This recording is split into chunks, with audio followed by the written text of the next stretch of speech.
Bismillahirrahmanirrahim. Assalamualaikum warahmatullahi wabarakatuh. Oke, di sini Ibu akan menyampaikan mengenai pengusaha kena pajak atau PKP. Kita akan melanjutkan dari materi PPN yang sebelumnya, yaitu tentang konsep PPN, kemudian juga pemahaman mengenai mekanisme daripada pengkreditan pajak masukan, kemudian tarif PPN ya kita sudah bahas di sesi yang sebelumnya. Untuk kali ini adalah kita ke pengusaha kena pajak. Oke, di dalam pengukuhan pengusaha kena pajak di sini itu terdapat aturan bahwa ini terkait dengan kewajiban pengukuhan. Di kewajiban pengukuhan ini tentunya bahwa kita di sini yang pertama adalah adanya pendaftaran NPWP. Nah, jadi berbicara pendaftaran NPWP tentunya terkait dengan pemenuhan daripada subjek dan objek, sehingga kita diwajibkan untuk mendaftarkan diri untuk memperoleh NPWP. Nah, di sini NPWP di sini kalau untuk saat ini itu sudah ada integrasi ya antara NIK ke NPWP. Jadi walaupun demikian, ketika kita akan mendaftarkan NPWP kita di saat sekarang, nah tentu untuk mekanisme penomoran dan lain sebagainya itu sudah disesuaikan dengan aturan yang terbaru.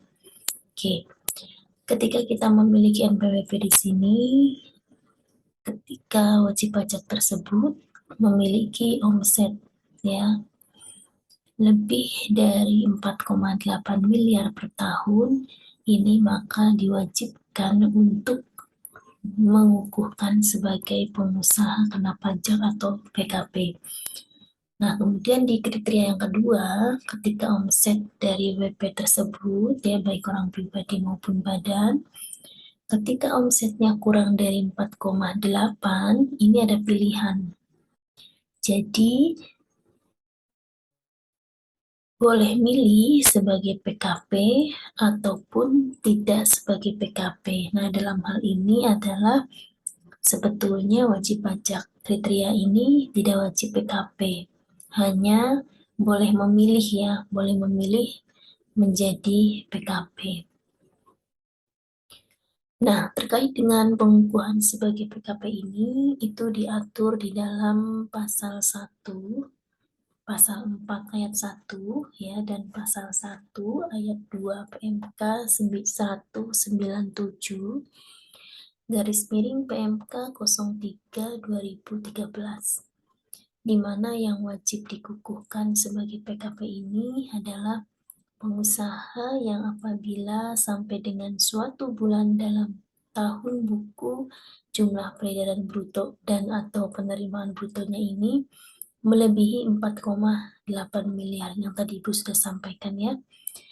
Jumlah peredaran bruto dan atau penerimaan bruto ini adalah keseluruhan ya, jumlah keseluruhan penyerahan dan atau JKP yang dilakukan oleh pengusaha dalam rangka kegiatan usahanya.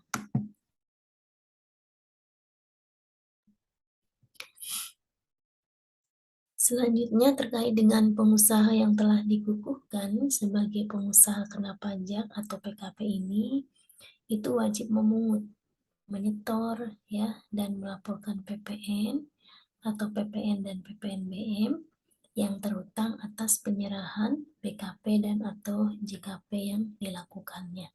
Nah, jadi kalau sudah dikukuhkan sebagai PKP ya ini menjadi wajib ya dalam melaksanakan kewajiban seperti memungut, menyetor, dan melaporkan PPN-nya. Nah, ini diatur dalam pasal 6 PMK 68 PMK 03 tahun 2010.